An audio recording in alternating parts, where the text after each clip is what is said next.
सबसे पहला सवाल तो यही रहेगा, ये बजट आपको लगा कैसे? मुझे तो बजट में खुशी भी है और कुछ गम भी है। तेजी रफ्तार हुँ। से हम चाहते हैं कि हम विश्व में चौथा नंबर है जीडीपी में, तो और टारगेट है कि हम तीसरा नंबर जल्दी से जल्दी बन जाए। सरकार की खाली पड़ी जो बिल्डिंग्स हैं, उनको रीट्स के तौर पे आगे बढ़ा के कुछ कमाई करने की, मोनेटाइज़ करने की भी उन्होंने सोची है। पीपीपी मॉडल जहाँ भी हम करते जाएं, जहाँ जमीन सरकार की हो और प्राइवेट सेक्टर उसमें जुड़ जाए, तो मैं समझता हूँ इसकी लाभ दोनों को हो सकती है और देश को नक्की हो जाएगी। ये प्रोसेसिंग जो एआई का होता है, वो पूरा डेटा सेंटर के अंदर ही हो रहा है। जितने भी फॉरेन आई क्लाउड जो सर्विसेज देते हैं, उनको बिल्कुल। टैक्स भी नहीं लागू होगा। तो वो बहुत बड़ी बात हो जाती है कि ये हर सेक्टर के बारे में उन्होंने ध्यान दिया। ब्लू इकोनॉमी जिस तरह से आगे बढ़ रही है, मुंबई तो उसका सबसे बड़ा उदाहरण है। तो इस तरह से हम देख रहे हैं सिर्फ़ एक राज्य नहीं, पूरे भारत को ऐसे कह सकते हैं ना सी वेज़ के साथ जोड़ने की कोशिश हो रही है। इंडस्ट्रियल कॉरिडोर्स में फ्रेट कॉरिडोर्स वाटरवेज के द्वारा करेंगे, जहां हेवी मिनरल्स हैं, मेटल्स हैं, वो सब जो होंगे वाटरवेज के द्वारा करें, तो मैं समझता हूँ वो बहुत ही लाभदायक होगा। इस साल के यूनियन बजट में बहुत इंटरेस्टिंग बातें सामने आई हैं। कह सकते हैं कि फाइनेंस मिनिस्टर निर्मला सीतारामन ने बहुत आसान सब शब्दों में समझाने की कोशिश की है इस बजट को, लेकिन रियल एस्टेट को जो चाहिए था, वो कहीं न कहीं कम मिला है। मिला तो है लेकिन कम मिलता दिखा है। लेकिन पूरी जानकारी लेते हैं, आज हमारे साथ जुड़ रहे हैं निरंजन हीरानंदानी। सर, आपका स्वागत है। पहले सबसे पहला सवाल तो यही रहेगा, ये बजट आपको लगा कैसे? मुझे तो बजट में खुशी भी है और कुछ गम भी है। खुशी और गम दोनों दिखाई दे रही है। खुशी इसलिए है हुँ। कि हम मैं समझता हूँ कि जो चैलेंजेस हमारे देश के लिए था, जैसे ट्रंप ने किया था और हमारे प्रधानमंत्री कह रहे थे कि आत्मनिर्भर भारत हम बनाएंगे, तो मैं समझता हूँ कि निर्मला सीतारमण जी ने उसके ऊपर ही फोकस किया है कि हम आत्मनिर्भर कैसे बने। तो तेजी रफ्तार हुँ। से हम चाहते हैं कि हम विश्व में चौथा नंबर है जीडीपी में, तो और टारगेट है कि हम तीसरा नंबर जल्दी से जल्दी बन जाए। हमारी ग्रोथ परसेंटेज जो हुँ। है वो 7.4% है, वो पूरे विश्व में सबसे ज्यादा तेजी पर है। तो ये दोनों बातें देख के जो वो उन्होंने मार्गदर्शन दिखाया है, वो ज्यादातर हुँ। इन्वेस्टमेंट दिखाया है इंफ्रास्ट्रक्चर पर, रोड्स पर, tier one, tier two, tier three cities के ऊपर। उन्होंने दिखाया है हुँ। टूरिज्म के ऊपर, उन्होंने दिखाया है डिफेंस, डेटा सेंटर्स और वगैरह वगैरह। तो उनका मेन टारगेट ये रहा है कि हमारा देश कैसे आत्मनिर्भर जल्दी से जल्दी बने और हम ये लाभ हम हर एक को पहुंचा सके। तो ये उनका मार्गदर्शन है।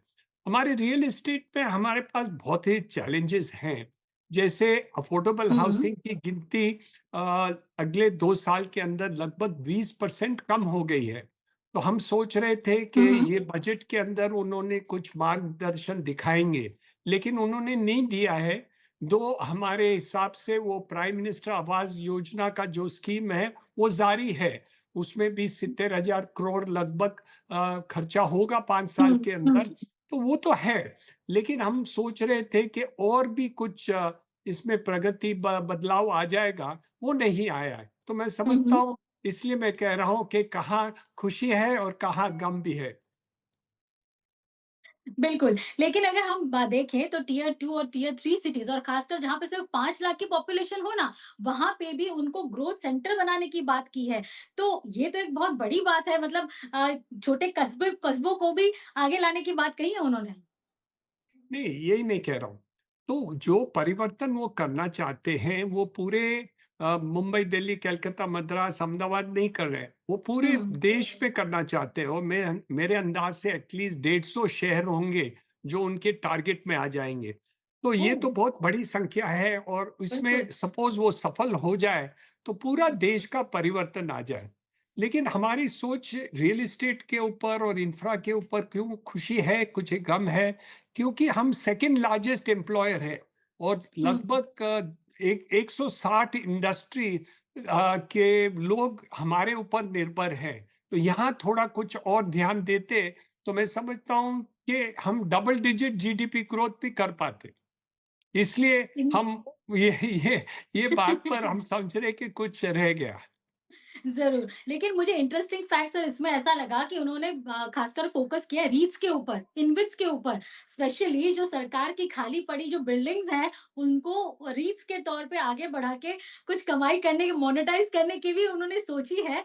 तो ये तो काफ़ी इंटरेस्टिंग होगा। ऐसे तो कई सारी ऐसे सेंट्रल गवर्नमेंट की बिल्डिंग्स होंगी, जिनको रीट्स में कन्वर्ट किया जा सकता है। अरे देखिए ना, मुंबई शहर में एक प्रोजेक्ट जो है, वो है मुंबई पोर्ट ट्रस्ट। वहाँ बिल्कुल, 1600 एकड़ है। कितना?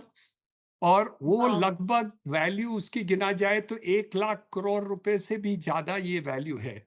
और वो पीपीपी मॉडल में डेवलपमेंट करके जाएं तो लगभग सरकार को 1 लाख करोड़ रुपया हो जाए। और उसकी मल्टीप्लायर इफेक्ट जो इकोनॉमी को होगी, मुंबई की होगी, शहर को होगी, और वो पता नहीं कितना 10 लाख करोड़ तो यहीं हो सकता है। तो मैं बिल्कुल। समझता हूँ कि ये आइडिया बहुत अच्छी बात है। और इसकी बढ़ोतरी हो जाए, जैसे अभी देखिए ना, धारावी के रीडेवलपमेंट में भी प्राइवेट हुँ। सेक्टर अडानी साहब कर रहे हैं।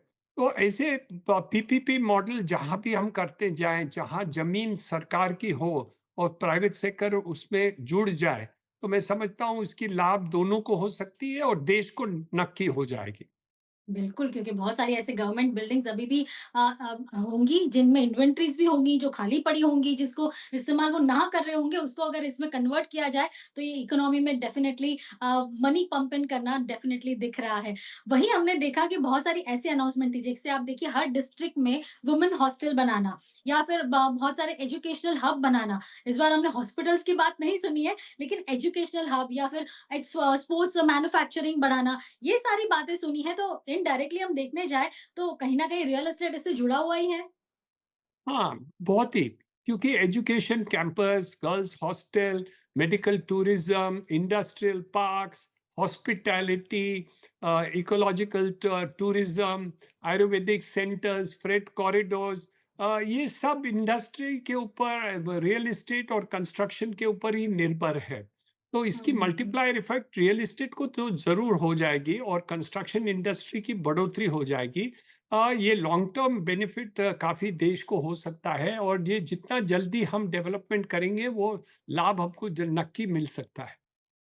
साथ ही हम देखने जाए सर 20 न्यू नेशनल वाटरवेज, क्योंकि हम जानते हैं ब्लू इकोनॉमी जिस तरह से आगे बढ़ रही है, मुंबई तो उसका सबसे बड़ा उदाहरण है।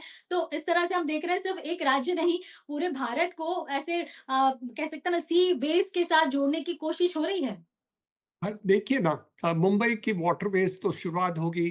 मांडवा को रो रो कनेक्टिविटी अभी, सिंधुदुर्ग और अलग रेवदंडा, हुँ। सिंधुदुर्ग, गोवा की भी कनेक्टिविटी इस साल शुरुआत हो जा रही है, तो ये वाटरवेज है।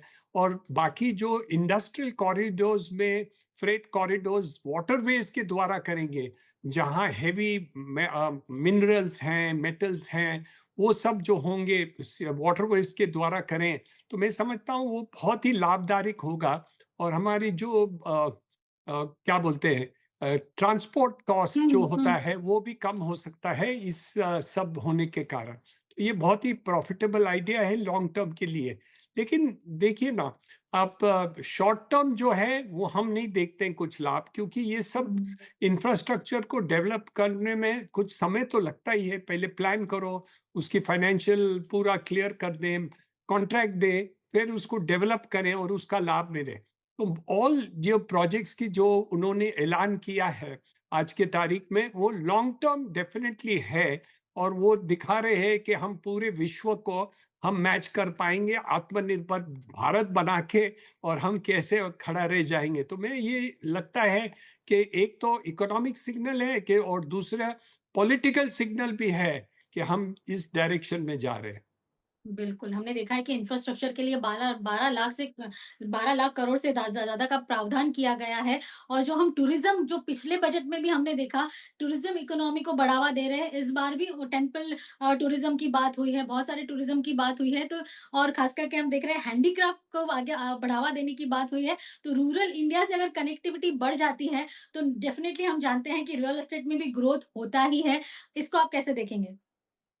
तो ये तो पूरा पॉजिटिव है, क्योंकि कोई भी डेवलपमेंट इतने वाइड टर्म में हम करते जाएं, मेट्रो टियर वन में तो जारी है, जैसे मुंबई सेक्टर में है, दूसरे टियर टू थ्री करना चाहते हैं, पोर्ट्स का चल रहे हैं, वाटरवेज कर रहे हैं, एयरपोर्ट्स हो रहे हैं, नवी मुंबई एयरपोर्ट हो गया।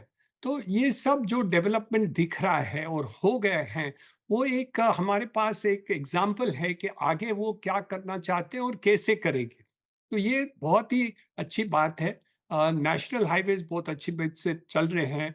और जैसे उन्होंने मोनेटाइजेशन की बात की, क्योंकि वो समझ गए हैं कि अभी ज़्यादा इन्वेस्टमेंट हम लाना चाहें प्राइवेट सेक्टर से भी, तो वो लैंड मोनेटाइजेशन के द्वारा वो और भी फास्टर पेस पर वो कर पाएंगे। तो वो विन विन एक सेक्टर होगा, जहां पैसे भी रेज हो जाएंगे, डेवलपमेंट भी हो जाएगा, और जीडीपी ग्रोथ और एम्प्लॉयमेंट बहुत जल्दी हो सकती है।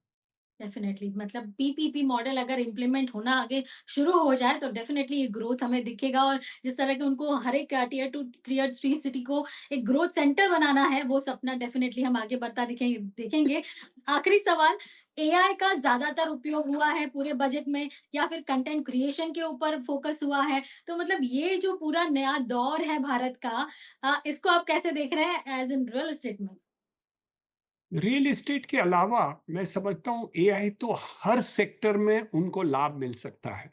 उन्होंने दाखला दिया है एग्रीकल्चर सेक्टर का, हेल्थ हम्म। सेक्टर में डेफिनेटली यूज होने वाली है, डेवलपमेंट और मैनेजमेंट में वो बहुत इंपॉर्टेंट है। डिफेंस सेक्टर में एआई का महत्व तो बहुत बड़ा है। अभी आज की तारीख में ड्रोन्स कैसे चला रहे हैं, defence equipment, missile target, aeroplanes, driverless cars, ये सब एआई के ऊपर काफी निर्भर है।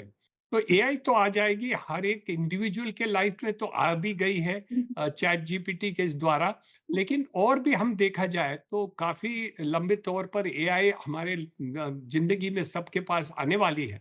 उसको हम कैसे ज्यादा से ज्यादा उपयोग करें हर एक सेक्टर में, वो टेक्नोलॉजी, वो आइडिया के ऊपर वो गौर करते हैं। इसलिए डेटा सेंटर, क्योंकि वो बैकएंड जो भी है, ये प्रोसेसिंग जो एआई का होता है, वो पूरा डेटा सेंटर के अंदर ही हो रहा है। बिल्कुल, तो और डेटा उस सेंटर की तो उन्होंने उल्लेख भी किया है। उसने राइट। उल्लेख किया है और बताया है कि उसको जितने भी फॉरेन आई क्लाउड जो सर्विसेज देते हैं उनको बिल्कुल। टैक्स भी नहीं लागू होगा। तो वो बहुत बड़ी बात हो जाती है कि ये हर सेक्टर के बारे में उन्होंने ध्यान दिया है।